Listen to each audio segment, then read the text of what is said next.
Sujata turning पॉईंटमध्ये आपलं मनपूर्वक स्वागत. आज माझ्या एका छोट्या मित्राच्या कमेंट्सच्या त्याला हवी आहे. त्याची कमेंट होती की त्याला थोडीशी मदत करावी की त्याला जास्त मार्क मिळतील मराठीमध्ये. 10वीचा मित्र आहे छोटासा. ह्याच्यामुळे आज मी हा खास व्हिडिओ त्याच्यासाठी करते.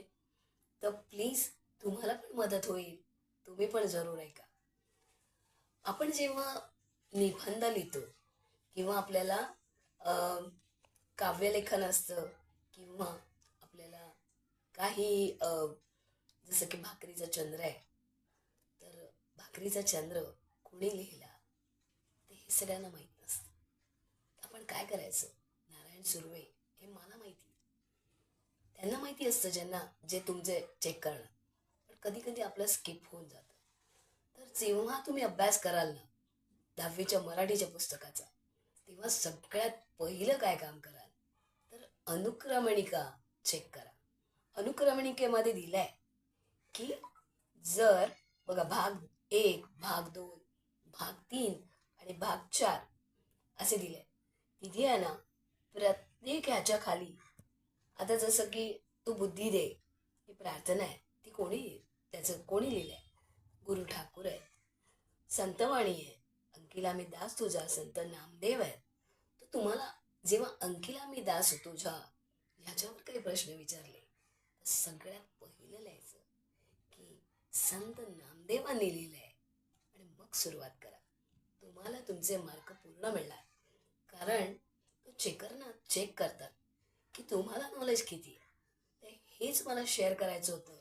कारण सगळी मुलं त्याच्यावर पूर्ण लिहितात, पण ते लिहिलंय कोणी हे लिहायलाच विसरतात. त्यामुळे त्यांचे मार्क पूर्ण मिळत नाही. तर यावेळेस तुम्हाला पूर्ण मार्क मिळतील हे जरूर फॉलो करा.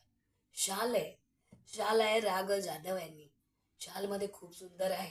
प्रत्येक ह्याचं मी चॅप्टर वाईज घेईनच, पण तरी सुद्धा मला असं वाटलं हे तुमच्याबरोबर शेअर केलं तर खूप छान होईल. 2 दिवसांची कविता आहे जी मला अतिशय आवडते, नारायण सुर्वे यांची, जो भाकरीचा चंद्र त्याच्यामध्ये आहे. त्या कवितेचं 2 दिवस म्हटलं की तुम्हाला आठवलं पाहिजे कवी नारायण सुर्वे. तर हे जे आहे ना, अंकिला मी दास तुझा, जसं मी मगाशी म्हटलं होतं की संत नामदेव त्यांचे इकडे जन्मवर्ष आणि त्यांचं मृत्यूवर्ष पण दिले. ते आपण लक्षात ठेवायचं का? कारण ह्याच्यावरही एखादा प्रश्न येऊ शकतो. त्याच्यानंतर त्याच्या खाली थोडीशी त्यांच्याबद्दल असलेली माहिती दिली आहे. जसं की ते वारकरी संप्रदायातले होते. त्यांच्यानंतर की त्यांनी हे जे ओव्या असायच्या त्यांच्या, त्या अगदी सोप्या पद्धतीने सरळ साध्या की ज्या कोणालाही समजतील असं. तसंच ते पंजाबात सुद्धा गेले होते, ज्याच्यामुळे त्याचा उल्लेख जो आहे तो गुरु ग्रंथ साहेब या ग्रंथात दिलेला आहे. आणि त्याच्यामध्ये भक्त नामदेवजी मुखबानी या नावाने ते प्रसिद्ध आहे. तर अशा पद्धतीने ह्याच्यावरती तुम्हाला 2-3 प्रश्न सुद्धा येऊ शकतात. तर हे नक्की वाचा. त्याच्यानंतर आपण सुरुवात करूया हे आपल्या ओळींना. अग्नी माझी पडे वाळू, माता धावे कनवाळू.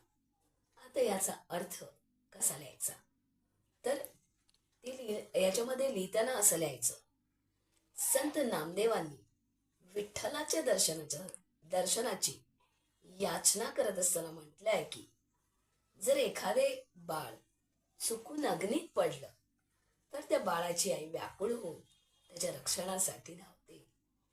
त्याचप्रमाणे संत नामदेव अभंगाच्या ओळीमधून विठ्ठलाला उद्देशून त्यांना प्रार्थना करतायत, हे विठ्ठला तू देखील माझ्या मदतीसाठी असाच धावून ये. तर हा होतो ह्याचा अर्थ. असाच लिहिला तुम्हाला पूर्ण मार्क मिळतील. त्याच्यानंतर दुसरा अभंग आहे, तैसा धावे माझिया काजा, अंकिला मी दास तुझा. अभंगातील या ओळीमधून संत नामदेव म्हणताय की विठ्ठला माझे आणि तुझं नातं एकदम अतूट आहे. हे विठ्ठला मी तुझ्या चरणी लीन झालेला तुझा भक्त आहे. हे विठ्ठला मी तुला शरण आलोय. मी स्वतःला तुझा दास मानलेला आहे. तू माझ्यावर कृपा कर आणि माझं कार्य पूर्ण करण्यासाठी मला माझ्यासाठी धावून ये.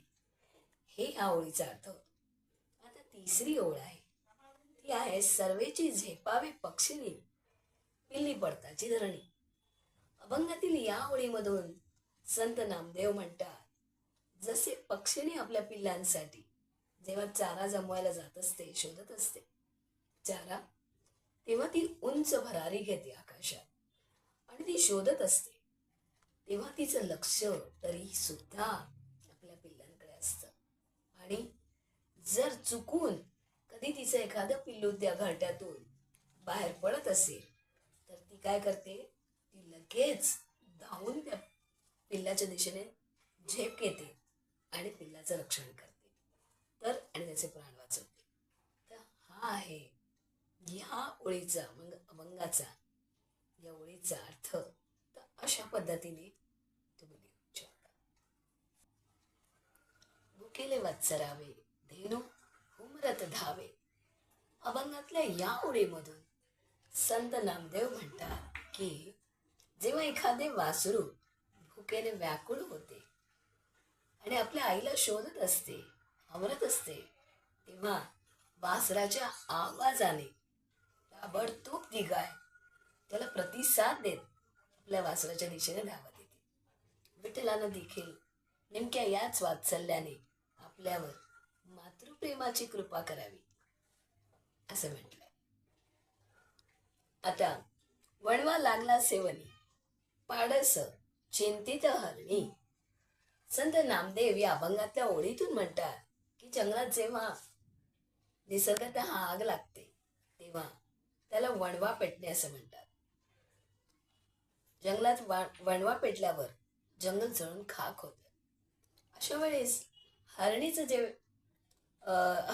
जे पाडस आहे ते हरणीपासून दूर असतं आणि तेव्हा तिला त्याची चिंता असते की ते सुरक्षित तर असेल. विठ्ठलाने ही आपली चिंता करावी असे नामदेवांना वाटतं. तर ह्या ओळीचा अर्थ असा, नामा म्हणे मेघा जैसा विनवितो चातक तैसा. संत नामदेव आपल्या अभंगात शेवटी म्हणतात की चातक पक्षी हा मेघाच्या जलाची आतुरतेने वाट पाहत असतो. मेघातून पडणाऱ्या जलबिंदूंची त्याला अपेक्षा असते. पृथ्वीवरच्या पाण्याकडे तो लक्षही देत नाही. असं संत नामदेवही म्हणतात की विठ्ठलाच्या त्यांना याद्वारे सांगायचंय की विठ्ठला, मी तुझ्या दर्शनाची अशीच आतुरतेने वाट पाहत आहे. पुन्हा भेटूया आपला दुसऱ्या पार्टमध्ये. तोपर्यंत सबस्क्राईब करा, लाईक करा आणि आवडल्यास शेअर पण करा.